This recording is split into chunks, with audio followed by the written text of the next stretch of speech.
મકર સંક્રાંતિના આગમન સાથે શહેરના બજારોમાં શેરડી અને બોરના ભાવોમાં નોંધપાત્ર વધારો જોવા મળી રહ્યો છે। પર્વને અનુલક્ષીને દાનમાં શેરડી, બોર અને લીલા શાકભાજી આપવાની પરંપરાને કારણે તેની માંગ વધતા ભાવમાં તેજી નોંધાઈ છે। શેરડીના વેપારીઓના જણાવ્યા પ્રમાણે બોર મહેસાણાથી આવતા હોય છે। આ વર્ષે પાક ઓછો હોવાથી બજારમાં આવક ઓછી થઈ છે અને પરિણામે ભાવ ઊંચા ચડ્યા છે। ગત વર્ષે 80 રૂપિયા કિલો વેચાતા બોરના ભાવ આ વર્ષે 100 થી 120 રૂપિયા પ્રતિ કિલો સુધી પહોંચી ગયા છે।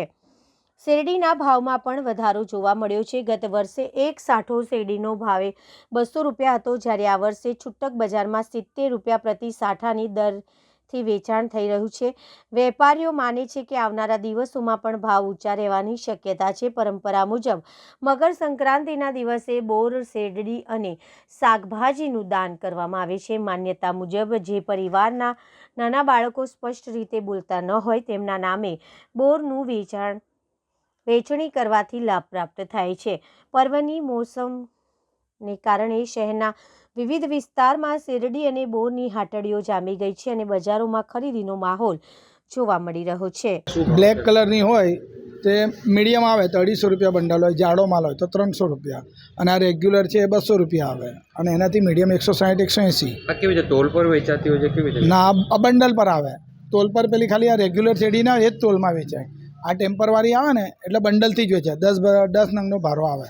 શું છે ભાવમાં વધારો ઘટાડો? 10-20 રૂપિયાનો ફરક છે, એટલો કંઈ ખાસ છે નહીં। જાડો માલ હોય તો 10-20 રૂપિયા વધારે, પાતળો હોય તો 10-20 ઓછા હોય, બસ એટલો જ, કંઈ બહુ ફરક નથી। શિવાજીજી જાદવ। હા, આ વખત વરસાદમાં બોર બધા બગડી ગયા છે, તો 60 રૂપિયા ભાવ પડ્યો, 60, 70, 50।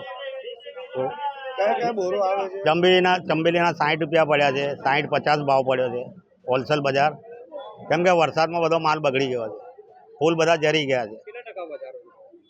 એ અત્યારે પહેલાં તો 40-50 હતા, પણ હવે 20% વધી ગયો છે। ચીમનભાઈ।